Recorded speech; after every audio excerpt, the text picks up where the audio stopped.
trouble and death in the Middle East. The fighting erupted quickly when Syrians allegedly fired on Israeli farmers operating tractors. Israel used tanks, mortars, and aircraft to counterattack. Israeli Premier Levi Eshkol said, friendly foreign powers will understand the situation.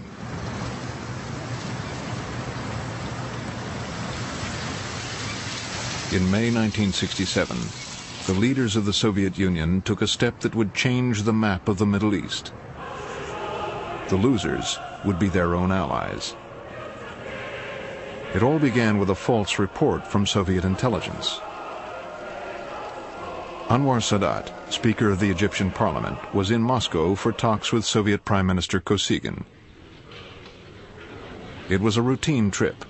Egypt was now firmly in the Soviet camp. Sadat was seen to his plane by the deputy foreign minister. The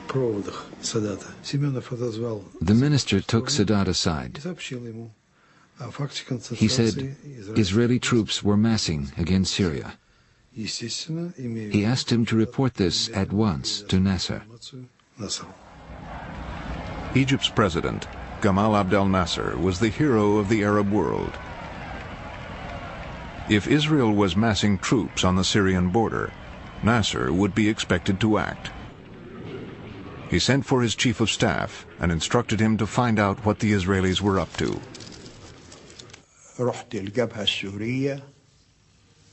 I went to the border between Syria and Israel. I found nothing unusual. So I asked to see the latest aerial photos of the border area.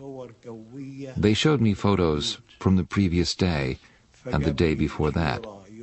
I studied them, but I still found nothing.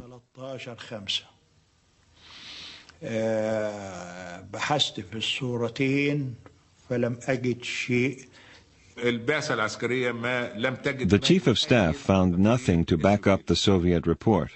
But then the Soviet ambassador came back to us. He said Soviet intelligence had reconfirmed their report. Israeli troops really were massing on the Syrian border, and the situation was very dangerous. Soviet diplomats spread the alarm throughout the region, even in Israel, as the Prime Minister and his wife soon found out. It was 2:30 in the morning. A secretary came in looking sleepy. He said, "The Soviet ambassador is down in the lobby. He's all dressed up, very formal, and he insists on seeing the Prime Minister right now." I said to Eshkol, "Let's receive him in our pajamas."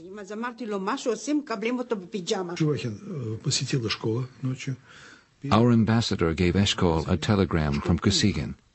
Eshkol offered to go to Moscow to discuss the regional situation.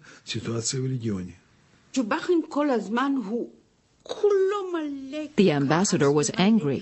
He said, "You are massing your troops in the north." Eshkol said, "We can go there now. We can go together to the Golan border. You'll see we haven't mobilized anything." The Soviet ambassador said, "No." At that time, Soviet leaders believed that America was on the run in Vietnam. Some in the Kremlin now sought to weaken America's influence in the Middle East, even at the risk of another regional war.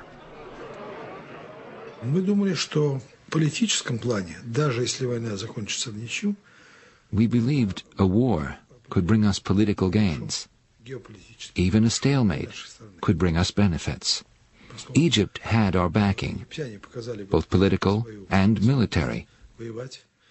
We thought their forces would demonstrate the benefits of Soviet support. So we were confident that the balance of power in the Middle East would be altered by a localized war.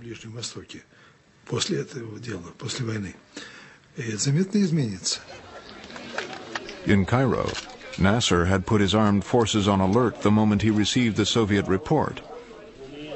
If Moscow's plan was to provoke a war, it seemed to be working.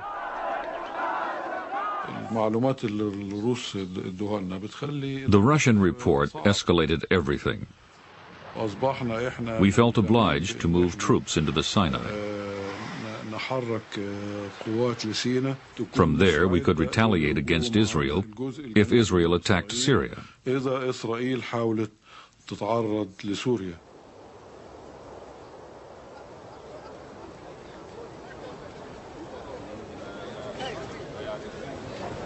Abdul Nasser did not want a war with Israel.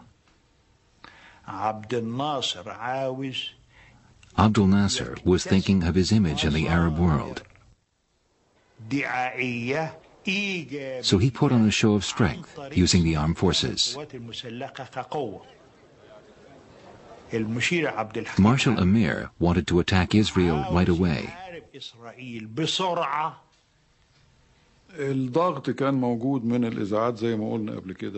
The Arab media had been criticizing Nasser. Some countries had accused Abdul Nasser of hiding behind the United Nations. Since the Suez War of 1956, United Nations troops had provided a buffer on the border between Egypt and Israel. Now Nasser ordered them out.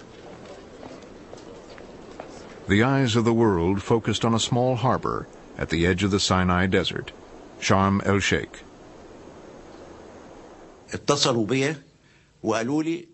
Headquarters wanted to expel the UN troops from Sharm el-Sheikh. I told them, if we do that, Egyptian troops will have to take over at Sharm el-Sheikh. We will then be obliged to close the Straits of Tiran. That will mean war. A blockade at the Straits of Tiran by Egypt could lead to war, because the straits at the foot of the Gulf of Aqaba controlled Israel's only trade route to the eastern half of the world. Nasser, in the name of Arab solidarity, was going on the offensive.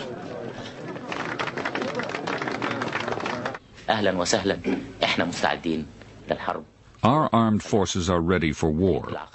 The Gulf of Aqaba belongs to Egypt. There is no way that we will allow Israeli ships to pass through. The Jews are threatening war. We tell them hello and welcome. We are ready for war. But there is no way we will give up our rights to the Gulf of Aqaba.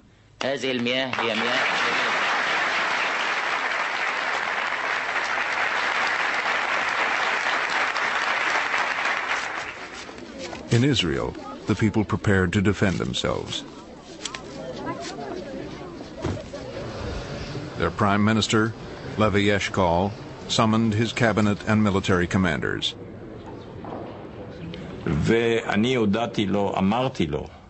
I told him, until now, I was not sure what was going to happen. But after the Egyptians closed the straits, I'm sure the situation will develop into a war. The straits are a casus belli for us, and I told him firmly that this will be their end. This will be their grave.